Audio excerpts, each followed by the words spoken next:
Hey, it's Jason, right? Yeah, well, thanks for hanging around and waiting for me. Well, whenever I see a new face in the congregation, I kind of like to spend some time, get to know them a little bit. So I'm Anthony. I guess you could say I'm kind of the lead disciple here at South Shore Gathering. You're new in the area? Oh, Avila. Oh, okay. Yeah, that's a nice little town. I've been there. I got a story maybe I'll have to tell you one day about Avila, but that's nice. I don't mean to be rude, but would it be all right if I just kind of straightened up a little bit while we talk? No, you don't have to do that. Well, all right, that'd be really helpful. If you just want to stack the chairs there against the wall, that'd be great. So, is that a Roman inflection I hear in your voice? Oh. Yeah, well, I've never been there, but I've heard of it. Yeah. And are you here with the Roman government? Yeah, well, we get a lot of people on like a 3-year assignment. Cool. Yeah. So, I gotta ask, I mean, if you're from Pontus and you're living in Avila, how did you find out about us? Paul? As in the Paul? Paul of Tarsus. He recommended us? So you're telling me the Apostle Paul has heard of us? Wow. I guess news travels fast. I mean, we were only approved by the Home Office down there in Jerusalem about 6 months ago. Yeah, well, they sent a whole team up. It was led by Thomas. One of the original 12. I guess they figured that, if we could convince Thomas, then we must be legit.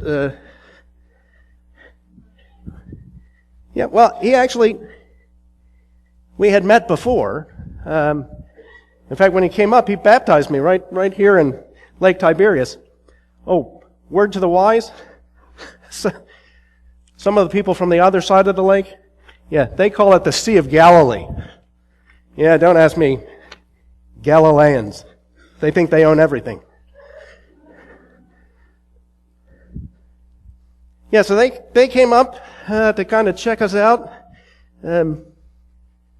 Like I said, Thomas remembered me, and so he seemed to like what was going on, and they allowed me to call myself a disciple because I'd actually met Jesus.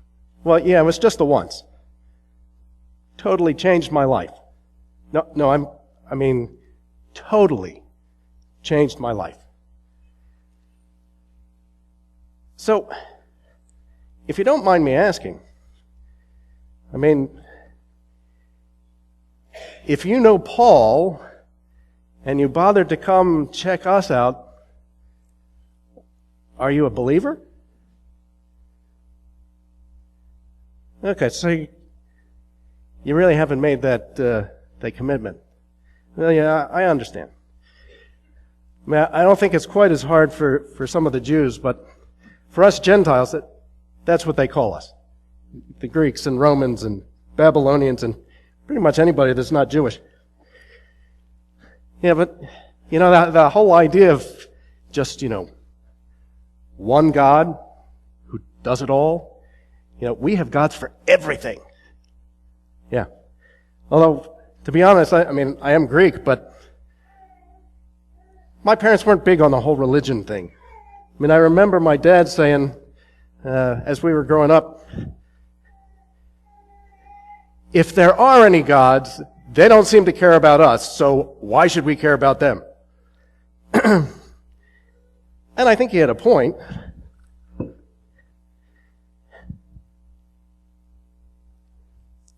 Really, I mean, all I can tell you is my story. I mean, if you got time, I'd be happy to tell you. All right, great. Well, I grew up right here in Gadara. Lived here all my life. That's how you stood out, because I pretty much know all the regulars.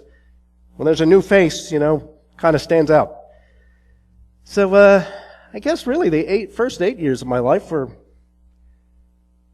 pretty normal. Had 2 great parents. Mom stayed at home with me. Dad was a pig farmer. A lot of that goes on around here. I mean, if you look at the hill over there, you can see the pigs. So, first 8 years, like I said, pretty normal, happy. I guess it was shortly after my 8th birthday I started having these, my mom called them episodes. And I can really only tell you what was told to me because I really missed most of it. It's like I would zone out, I just lose track of time. My parents, my teachers, they couldn't get my attention. I just was completely out. Sometimes it was even worse. My whole body apparently would stiffen up. I'd fall over if I was walking, or sometimes even if I was sitting in the chair, my body would shake and stuff. I tell you, it doesn't do a whole lot for your social life. And the doctors, they were clueless. Finally, the doctor here in Gadara told my parents that he thought it must be an evil spirit or something. Well, as you'll find out, I discovered that was not the case. But they tried everything. My parents took me to some specialists. They couldn't figure out what was wrong with me.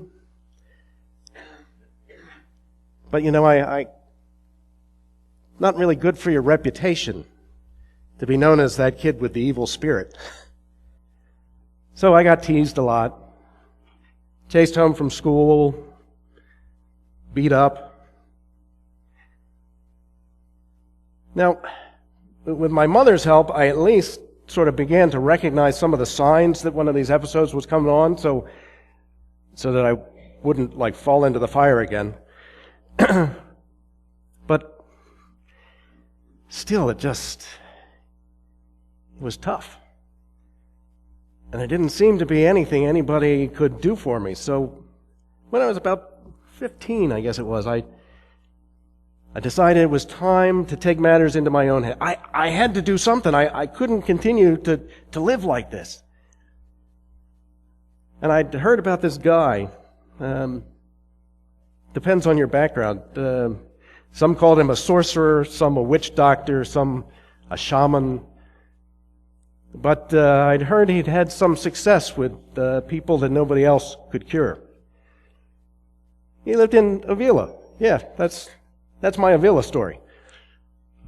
So I told my parents that I was going to spend the weekend with a friend. Well, they were a little surprised because they weren't really aware that I had any friends, but they were so excited that not only did I have a friend, but a friend that would invite me for the weekend, that they really didn't ask too many questions. And so I headed over to Avila. I was 15. Not like I had a plan or anything. Didn't even have an address. So I just started asking around in the street, about this guy, this doctor. And whenever I mentioned it, people sort of turned away, said they didn't know anything. But then this one guy, kind of a shifty-looking guy, called me over into the shadows. Said, "You looking for the doctor?" I said, "Well, I think so." Well, he showed me where he lived. I met the guy, and he was willing to help me.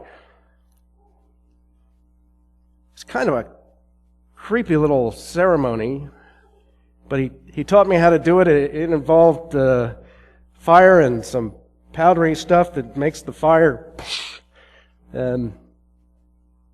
sacrificing small animals and drawing symbols in blood on my chest, and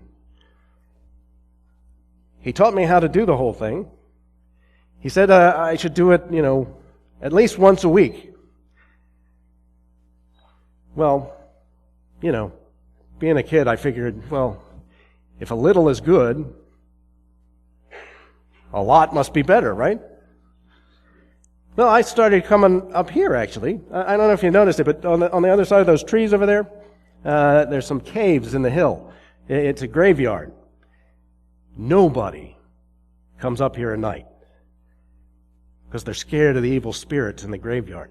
So I knew if I came up here,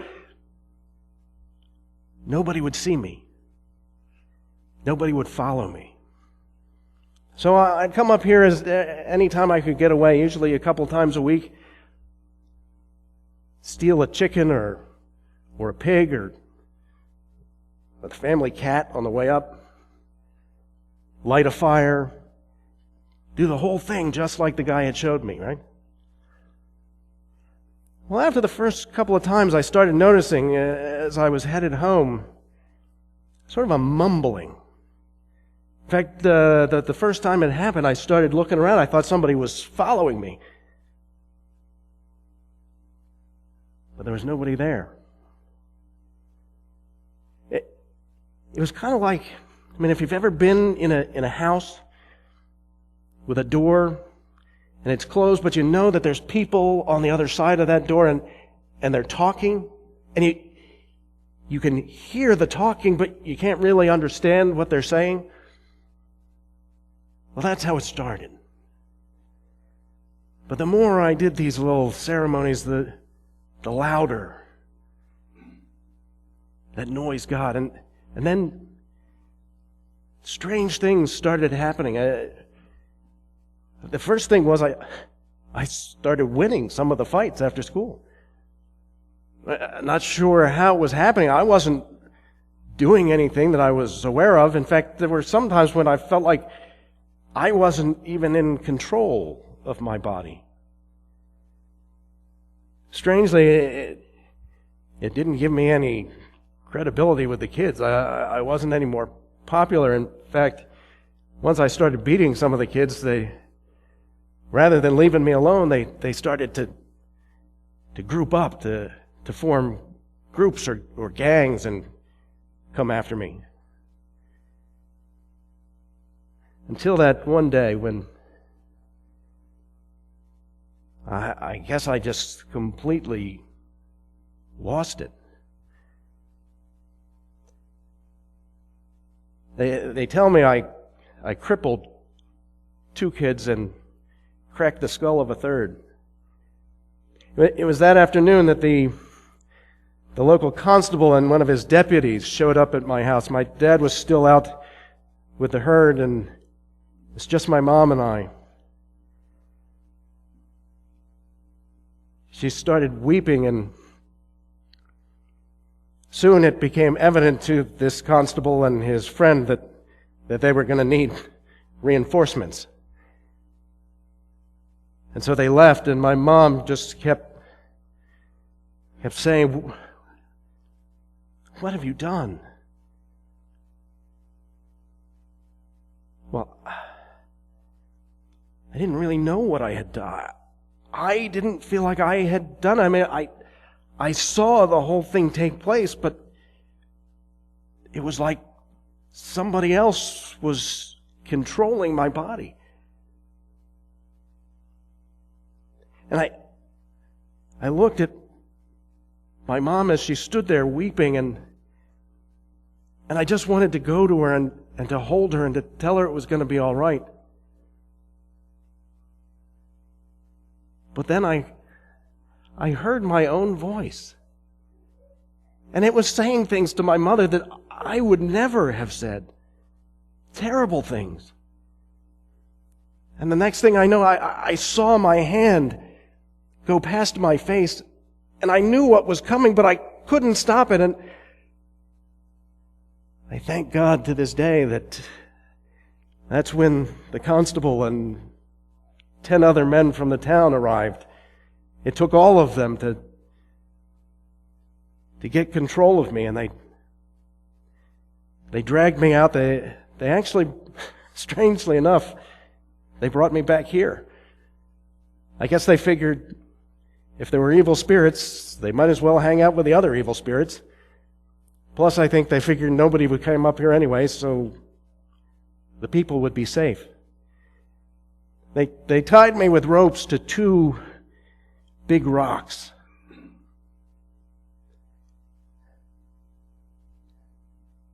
They put a couple of guards right in those trees there. I found out later they also had some guards at the edge of town. That evening, around dusk, my father came through the trees. As he got closer, I could see tears streaming down his face. You know, he was actually apologizing to me. He kept saying, "I'm so sorry. I'm so sorry, my son, that I didn't do more. I'm so sorry that we couldn't find you the help that you needed." And again, like with my mother, I just wanted to tell him that it was going to be all right, that it wasn't his fault. But again, just like with my mother, the words that came out in my own voice were horrible and hurtful. And I could feel myself straining against the ropes. And I knew what was coming. And I screamed out, "Run, Dad, run!" But the words just echoed inside my head. But when my dad looked up and saw the ropes beginning to strain, he did run. And I don't know if it was God or whether it was the ropes I was dragging behind me, but they seemed to slow me down enough that they were able to get back to town. Yeah, the guards ran too.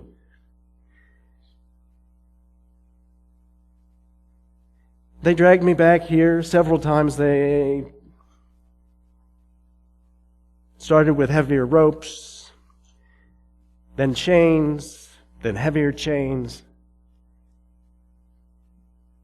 Nothing seemed to hold me. But I learned some things. First of all, I learned that whatever this was in my head, whatever these demons were, they seemed to give me superhuman strength. But apparently they felt no pain. But I did. My wrists were scarred and bloody. The last chain snapped my wrist.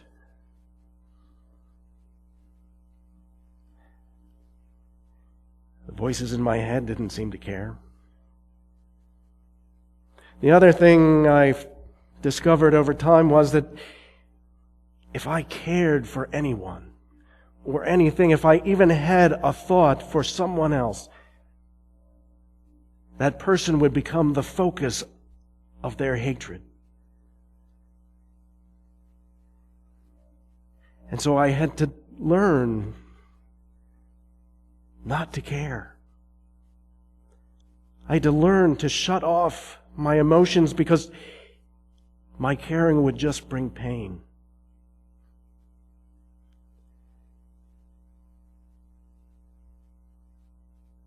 I couldn't close my eyes.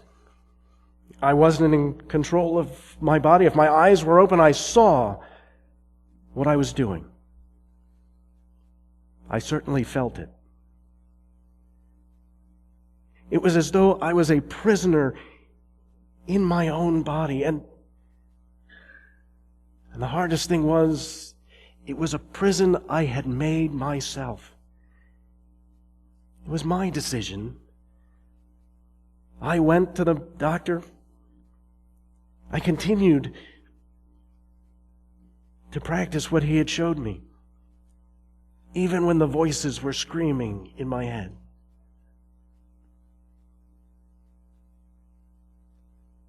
And they were afraid of nothing. Well, I thought they were afraid of nothing. But one day I was sleeping in one of the caves. And I woke with a screaming in my head like I had never heard before. Because it wasn't a screaming of anger and hatred. It was fear. The demons in my head were suddenly afraid. And I had no idea of what. But the next thing I knew, we were running out of the cave and down to the shore of the lake. And just as we arrived there, a man was stepping from the boat, and the demons threw me down at his feet.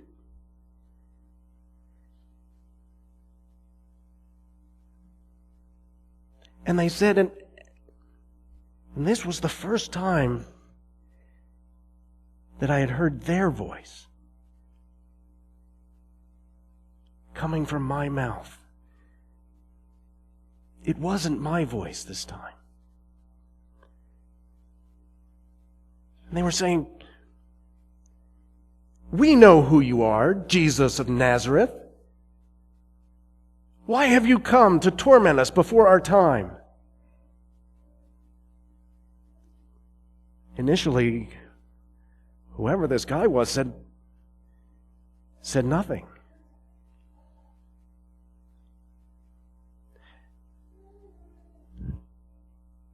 But then he said in a calm and quiet voice, "Look at me."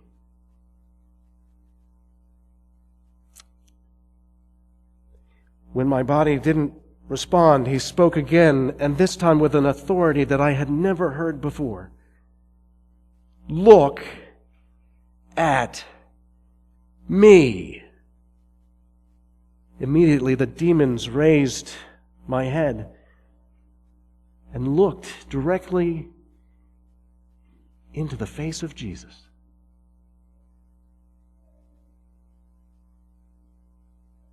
And he looked into my eyes. And for the first time in years, I believe that he saw me. He didn't see my body. He didn't see the demons. He saw me. And he said, "What is your name?" And I screamed at the top of my lungs, "Anthony! My name is Anthony!" But again the sound echoed within my own head, and all I heard was the demon's voice saying, "Legion.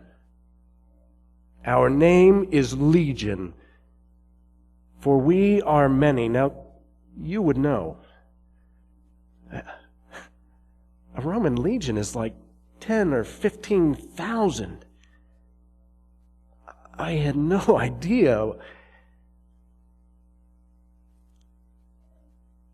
I'm not sure what Jesus said next, because my world went black. But then all of a sudden, I realized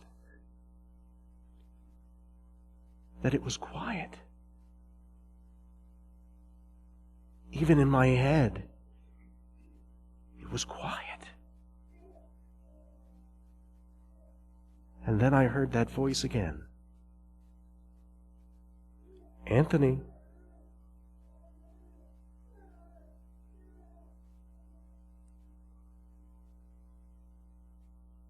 He was calling my name. I stood up.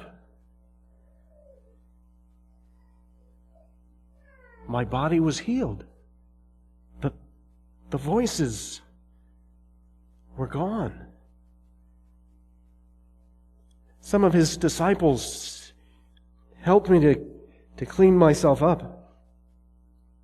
They brought me some clothes. They were all rummaging in their bags, trying to find extras. And then, as if nothing unusual had happened, Jesus sat down and began teaching.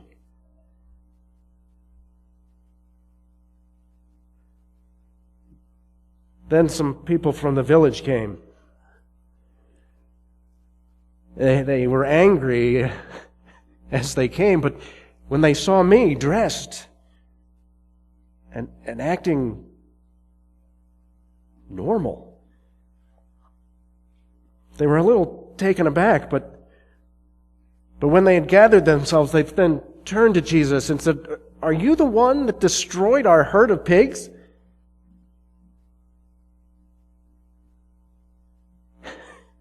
He said, "Well, I may have had something to do with that."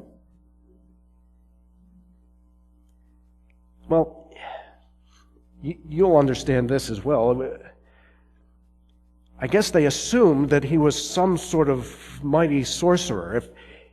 If he could cast the demons that had been plaguing me out, then he was someone to be feared, and so they begged him to leave. Well, Jesus didn't put up any fight. He collected his things.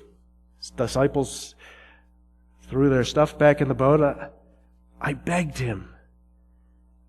I begged him to let me go with them. I mean, he gave me my life back. In fact, he gave me a life that I had never known before. And all I could think at the time was that I wanted to use that life to serve him.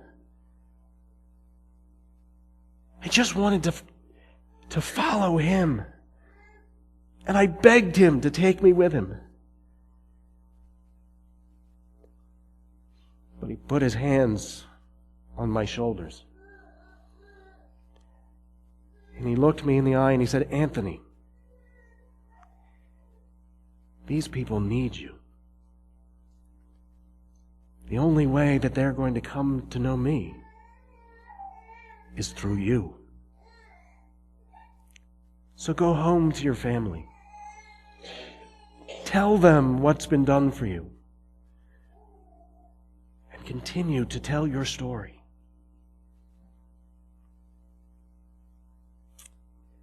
Then he left.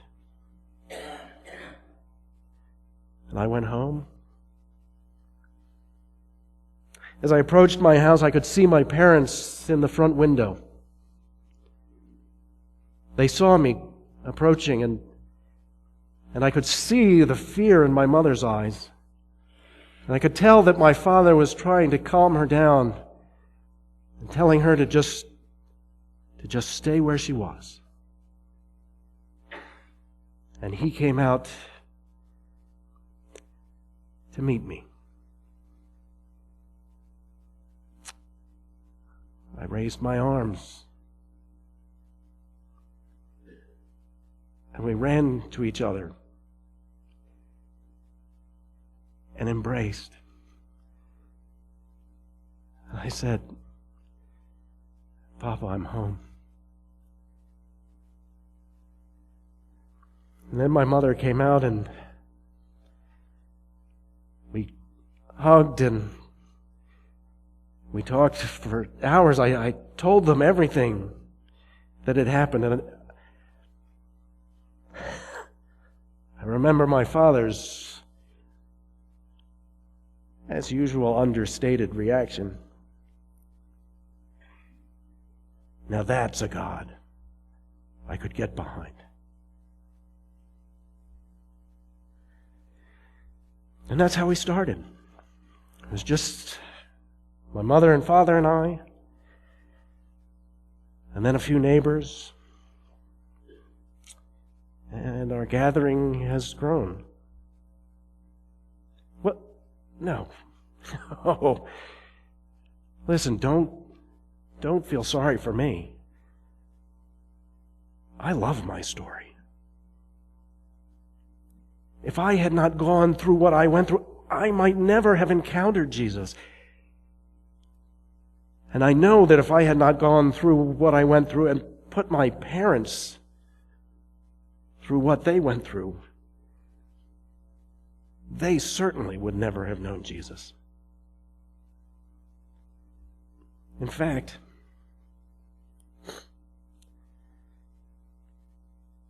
I never want to forget.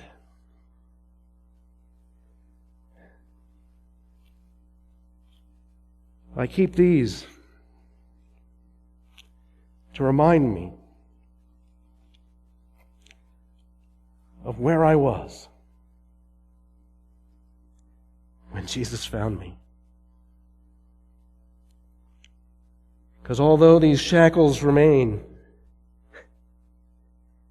my chains are gone. I've been set free. My God, my Savior, has ransomed me. Like a flood, His mercy reigns. Unending love. Amazing grace.